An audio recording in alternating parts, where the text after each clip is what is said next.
मुंबईतल्या गोंदवली मेट्रो स्टेशनमध्ये संशयास्पद बॅग सापडल्यानं खळबळ, प्रशासन सतर्क, बॅगचा तपास सुरू।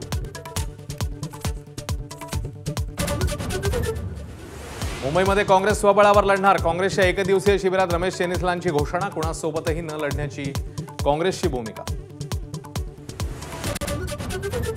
शरद पवारांकडून पक्षनेत्यांना युती आघाडी करण्यासाठी रान मोकळं, नेत्यांना स्थानिक पातळीवर निर्णय घ्यायला दिली मोकळीक, युती आघाडी करायला अजून तरी कोणतीही अट नाही।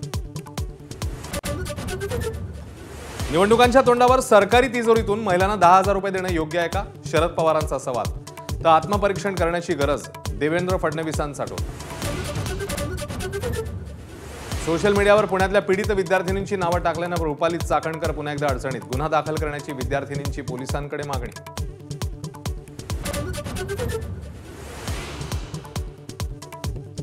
बैलगाडी शर्यतीचा धुरळा उडवणारी नादखुळा माणसं माझा कट्ट्यावर, शर्यतीतून 100 कोटींची उलाढाल झाल्याचा आयोजक चंद्रहार पाटील यांचा दावा। 3 लाखांच्या बैलगाडी प्रवेश फीवरही दिलं स्पष्टीकरण। कोथरूड पोलिसांना कोर्टाचा दणका, दलित मुलीच्या छळ प्रकरणी 6 पोलिसांसह 8 जणांविरोधात गुन्हे दाखल, माझानं लावून धरली होती बातमी।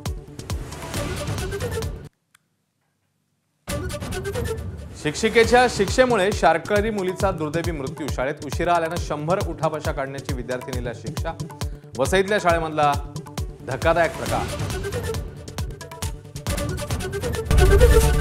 एबीपी माझा, उघडा डोळे बघा नीट।